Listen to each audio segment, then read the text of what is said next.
Sredi trga, kjer je bilo vedno veliko ljudi, se je mladenič hvalil, da ima najlepše srce na svetu. Vsi so ga občudovali.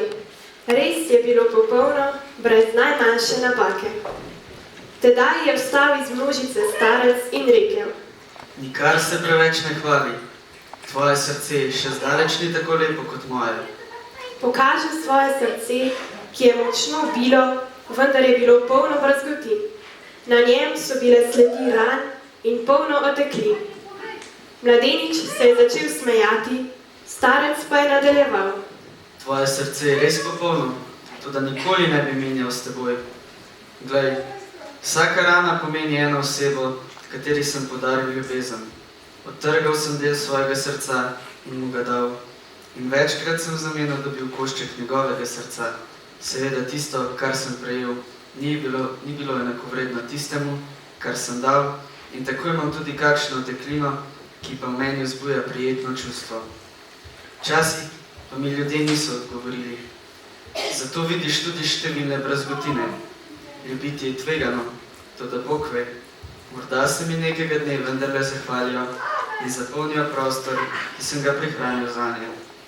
Mladenič je ostal brez besed in solznih oči. Vzel je del svojega srca in ga ponudil starcu.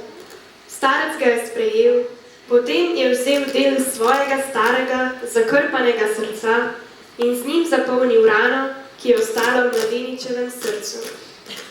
Ta del se ni povsem prilegel, zato je na mladeničevem srcu ostala vidna brazgotina. Starec je modroval: Ko bi ljudje vedeli, da lahko eno samo iskreno dejanje ljubezni osreči veliko ljudi in začne spreminjati svet. Koliko več pravičnosti, miru in veselja bi bilo na zemlji. Na oder vabiva predsednika Škofijske Karitas Ljubljana, gospoda Marka Čižmana.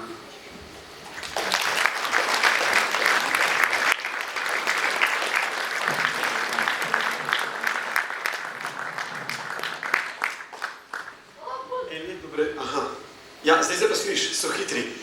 En lep dober večer vsem skupaj, čeprav so še popoldan, ampak tukaj je tema, pa je potem dober večer. Dve besedi oziroma dve vzpodbudi bi rad povedal, sem si kar napisal, da ne bom kaj narobe citiral. V Svetem pismu je psalm, ki pravi: Moj Bog, hočem te poveličevati, slavil bom tvoje ime na veke. In doda: vsak dan bom prepeval slavo.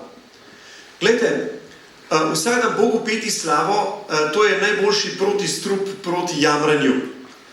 Ker dostakrat se veste, človek jamra na 100 načinov, pa je to pa enega nekaj boli, drugega drugo boli, en ima ene težave, en ima cveke v šoli.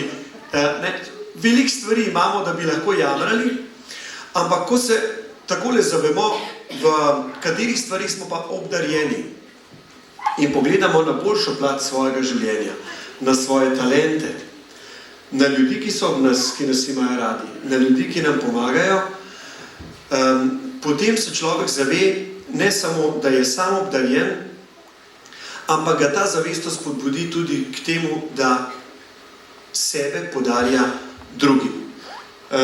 Glejte, če bi danes vsi ti ljudje, ki so tukaj na odru in v zaodrju svoje talente skrivali doma, bi mi tukaj sedeli v tišini in se dolgočasili.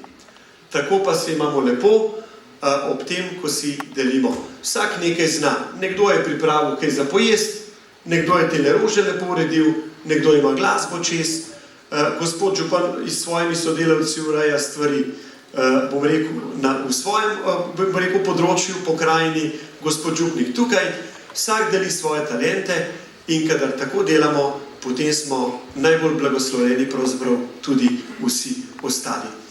Vas spodbujam, s tem pa tudi sebe, da svoje talente in tisto, kar znamo, delimo drug z drugim.